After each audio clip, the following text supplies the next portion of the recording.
Hi, welcome back to the Kaiser Report. Time now to go to Washington, D.C. and speak with Bill Still, the former newspaper editor and publisher, best-selling author, award-winning documentary writer, director. His feature-length documentary, The Money Masters, is the 15th most viewed film on the internet in history. He also wrote and directed The Secret of Oz in 2010. Bill Still, welcome, a big welcome to the Kaiser Report. Oh, thank you very much for having me.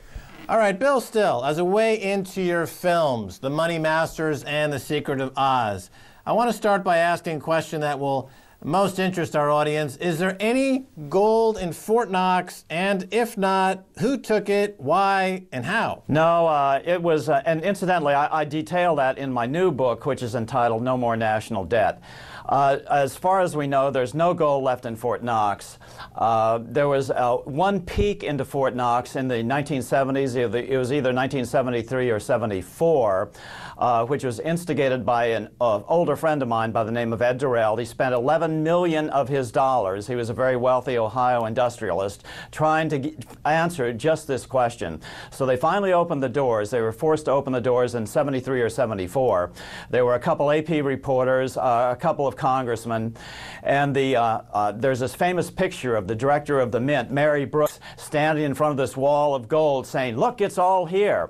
But the problem was they only showed gold vault number 13, which was the smallest of all the gold vaults, and they denied the existence of the central core vault. The AP reporter and photographer on the scene at the time reported that the gold which they showed had a strange orangish hue, and so therefore that means that it had a high copper content. So probably what this was back in the 70s was the remnants of FDR's call-in of gold coins. It was called coin melt. If they had any good deposit gold, which is .995 gold, the only form of gold that's good for international trade, they certainly would have showed a room full of that. My theory is that despite the fact that the U.S. government carries the largest amount of gold on its books, some 248 million ounces, that they probably have zero, except to some of this remnant coin melt. It was well known at the time, local newspaper coverage of Fort Knox, Kentucky, where the gold was shipped out by rail and truck to the Federal Reserve Bank in New York. We don't know what percentage of it, but at least a large percentage was sent over to London to try to keep down the price of gold during something called the London Gold Pool. And probably once all the gold was cleaned out of Fort Knox, that's when Nixon closed the gold window, and so that's what happened. Actually, it's funny that we're talking about gold, but you are against a gold standard and instead propose the Monetary Reform Act. So walk us through that. Yeah, well, the first thing I want to get into is, although I love Ron Paul, the statement that he is making on the campaign trail right now is just absolutely ludicrous. And he claims that, and this is almost a direct quote, that according to the U.S. Constitution, only gold and silver can be money. And that's just not the case, Ron. I don't mind people investing in gold and silver. That's great. I don't mind having gold coins or silver coins as a complementary currency. But what we need is debt-free, government-issued money. And on top of that, you need two basic reforms. Number one, you need to eliminate government borrowing. Number two, you need to eliminate the ability of banks to lend money they don't have. This is called fractional reserve lending. This monetary reform alternative or solution has been known for many generations, and I didn't invent it. It's nothing new. I just rediscovered it, and I'm trying to popularize it. Bill Still, so what your other aisle might suggest in this debate is that by having the fractional reserve banking system, you bring in something called the money multiplier effect. This creates some velocity in the economy, and people are borrowing, and the GDP is growing.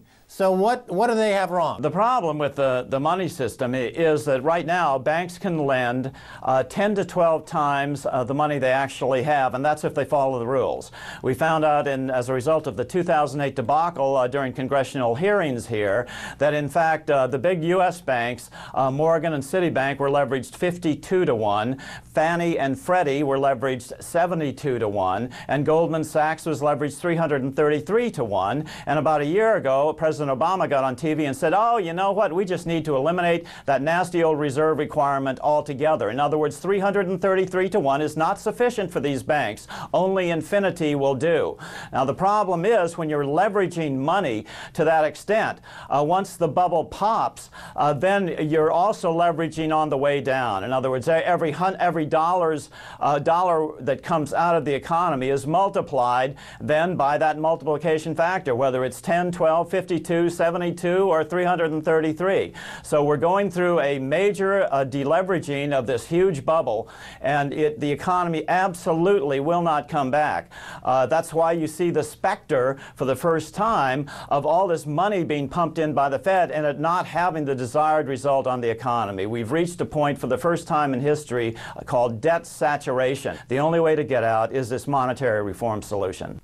Right, you mentioned Ron Paul, and he calls gold and silver the only constitutionally recognized form of money. You're saying that's not really necessarily true, and it brings up these ideas and questions about how money is created in the economy, the relationship in particular between the Treasury and the Federal Reserve Bank. This seems to be the most pernicious and weakest point in the U.S. economy for certain. Could you walk us through how that works in terms of the difference between, let's say, the Treasury just issuing its own money? First, let's back up a little bit. You said it's not necessarily true. It absolutely is not true, and that's according to no less than 3 Supreme Court decisions. The problem with the Federal Reserve is it merely because it operates under this name, the Federal Reserve System, it's a very thin veneer of a lie, and that's all it is, that the Fed is actually part of the government. And it's designed to make people think that the government is actually controlling or watching over the big banks, when in fact you and I know that there's a revolving back door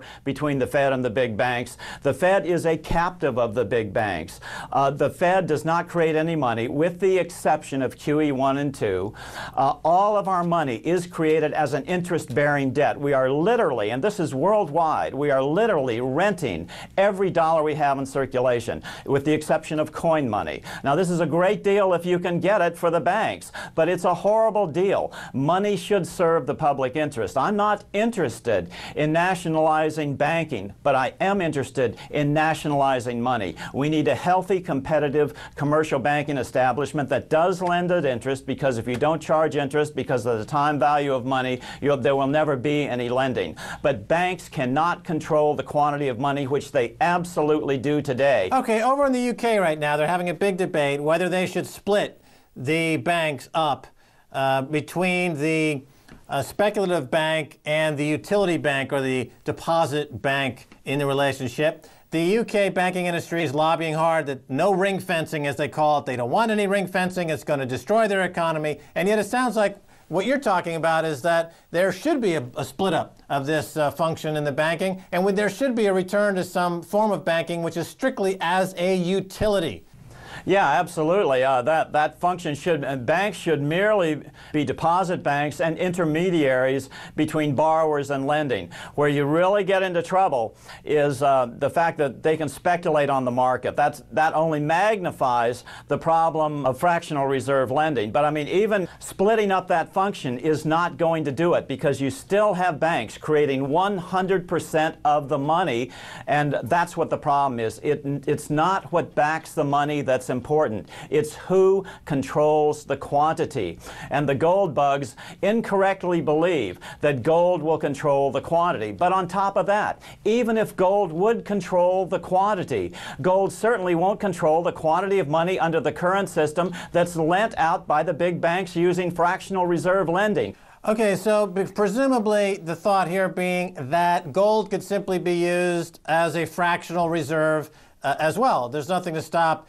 a fractional reserve banking standard to emerge, and repeating the exact same mistakes that we have currently, correct? Yeah, that's absolutely correct. And even if they followed the rules, they're still, at minimum, leveraging the money 10 to 12 times. It's not what backs the money, it's who controls the quantity. And if you're sitting in the bank's driver's seat and you are controlling the quantity of a national money, then by de facto you control the political situation as well. Because if the government needs loans and you aren't willing to lend that money, then you are in absolute control of the government, and that's the situation we find ourselves in today. It's a great job if you're sitting in the bank seat, but it's not a good deal for the average person. Money must serve the public interest. For our Twitter audience who twittered these questions to Max Keiser's Twitter account, a couple of questions. One from VIM Trading. The question is, say Ireland implemented a debt-free money supply,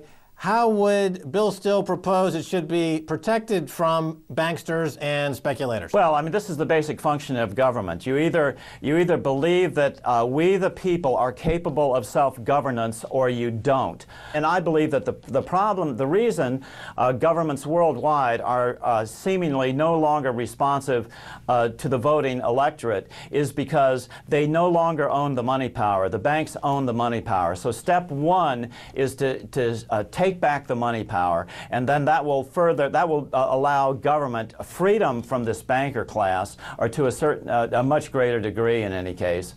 And I think that's the first step. Another question from the Twitterosphere that was popped up on the Max Keiser Twitter account from C. Thaxter to Bill Still. How can people best put through legislation for their own state banks? Legislation for Washington failed, but it's up again in 2012. What an excellent question, because right now, today,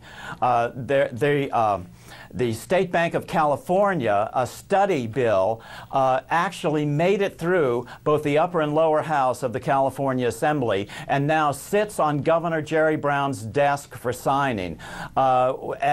I believe it happened about 7 days ago, and he has 12 days to sign it. So there's only about 5 days left to get this signed. Now, that will not implement the state bank. It will implement the very first study commission, giving some money to study the State Bank of North Dakota. And so everybody in California needs to besiege Governor Brown's office at this point.